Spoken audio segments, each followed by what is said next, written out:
Jovencitos, tengan ustedes muy buenos días. El día de hoy vamos a ver el tema de longitud de arco y área de un sector circular. Veamos entonces el cálculo de la longitud de arco, y ya sabes que ha sido tomado de parte de una circunferencia, ¿no? Y la característica de una circunferencia es pues en base a sus radios. Los radios tienen que ser iguales, de tal manera que según en mi gráfico que te muestro acá, como puedes apreciar, radios iguales, y esos dos radios están formando un ángulo central, y esa longitud que aparece ahí, ¿no? La longitud L. Entonces, L viene a ser igual a θ por R, de donde L representa a la longitud de arco, θ es el ángulo central en radianes, debe estar medido en radianes, y R es el radio de la circunferencia. Ya sabes que el ángulo central debe estar medido en radianes. Esto no aparece en tu ficha, pero en las fichas anteriores sí aparece. Ahí ya sabes tú dos fórmulas para convertir a radianes, ¿no? Sabes que pi radianes en el sistema sexagesimal es 180. Pi radianes en el sistema centesimal es 200. ¿Correcto? Entonces, en base a esas dos fórmulas también vamos a convertirlo a radianes, dependiendo pues el tipo de problema, ¿no?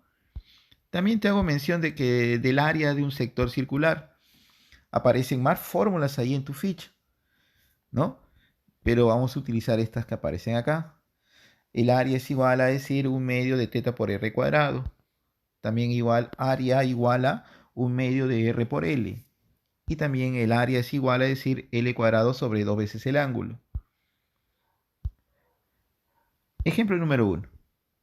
En el gráfico dice pues que L1 más L2 es igual a 16 pi tercios metros.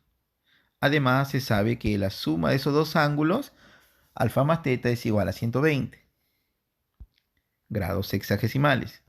Y me piden calcular la longitud del radio. En este caso te doy este gráfico, la circunferencia y esas longitudes de arco. Veamos entonces. Primero voy a partir de mi segunda condición. Ya sabes que ese ángulo debe estar medido en radianes. Alfa más θ es igual a 120. Entonces lo convertimos al sistema radial. Ese ángulo de 120 que te he resaltado de rojo. Lo multiplicamos, ya sabes, por pi sobre 180.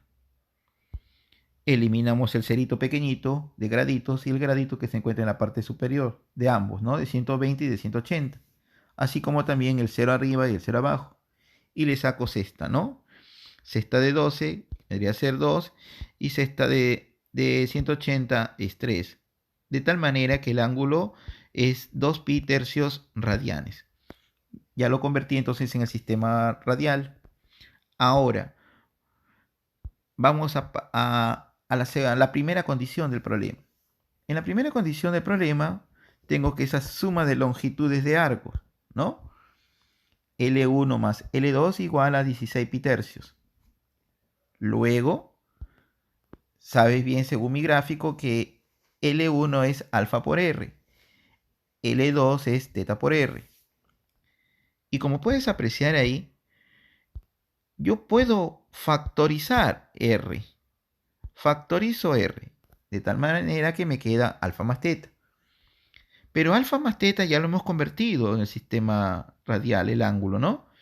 En nuestro caso sería 2 pi tercios, igual a 16 pi tercios.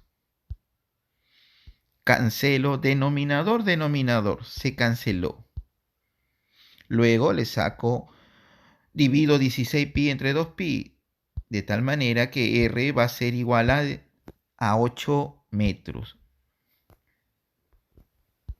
Veamos ahora el ejemplo número 2.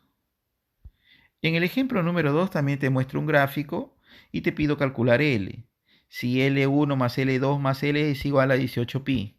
Ese es mi gráfico que te muestro. Como puedes apreciar ahí, hay tres sectores circulares, ¿no? El primer sector es FOE, el segundo sector es DOC, el tercer sector es AOB. Ahí están los tres sectores circulares. Pero en esos sectores circulares hay algo en común, ¿no? Para los tres sectores, que viene a ser el ángulo. No aparece, pero yo lo puedo agregar. Le voy a llamar mi ángulo teta. Parto de mi sector circular pequeño, FOE. Como puedes apreciar, te dan una marquita, ¿no? Que viene a ser igual para para las dos restantes. Le voy a dar el valor de R del radio. Por lo tanto, arriba debe ser R y eso también debe ser R, ¿no?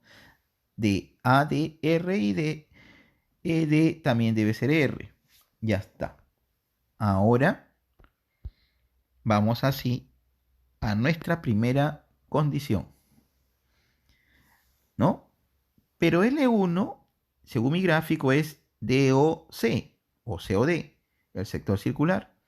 Por lo tanto, debe ser la longitud L1 debe ser 2R por teta, o sea, 2 teta por R, sumado a la longitud de arco L2, que viene a ser A o B. En nuestro caso sería 3 teta por R. Y por último, la longitud de arco L en el sector pequeñito FOE, que en nuestro caso debe ser teta por R. Es igual a 18pi. Como puedes apreciar, puedo sumar porque son términos semejantes. Sería 6 veces teta por R, igual a 18pi. 6 pasa a dividir, de tal manera que teta por R es igual a decir 3pi. Pero teta por R es L, es lo que me pide el problema. Por lo tanto, L será igual a decir 3pi. Eso es nuestra solución. Veamos ahora nuestro ejemplo número 3. Dice, un aspersor riega agua a una distancia de 10 metros al girar un ángulo de 120 grados. Encuentra el área del pasto que recibe el agua de este aspersor. Bueno, veamos su resolución.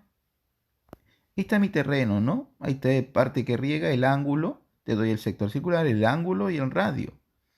El aspersor tiene esta forma, ¿no? Y seguramente lo habrás visto cuando en algunos jardines colocan ese aparatito, ¿no? Y como puedes apreciar ahí, según mis datos, tengo el ángulo y tengo el radio. Por lo tanto, el área que voy a utilizar es área igual a 1/2 de teta por R cuadrado. Luego el área equivale a decir 1/2. El ángulo ya sabes que 120, lo hemos convertido anteriormente, es 2 pi tercios. 2 pi tercios. ¿Correcto? Entonces, por 10 elevado al cuadrado, que es el radio. Efectuando esa operación, como puedes apreciar ahí, puedo cancelar ese 2. Cancelo ese 2. Y de tal manera que 10 al cuadrado es 100 por pi sobre 3 metros cuadrados. ¿Correcto? Eso es el área. Ya sabes, y haciéndote recordar que las áreas siempre se dan en unidades cuadradas. En este caso, en este problema, el aspersor riega 100 pi sobre 3 metros cuadrados, ¿no? Y esa es nuestra resolución a este último problema. Buenos días, jovencitos.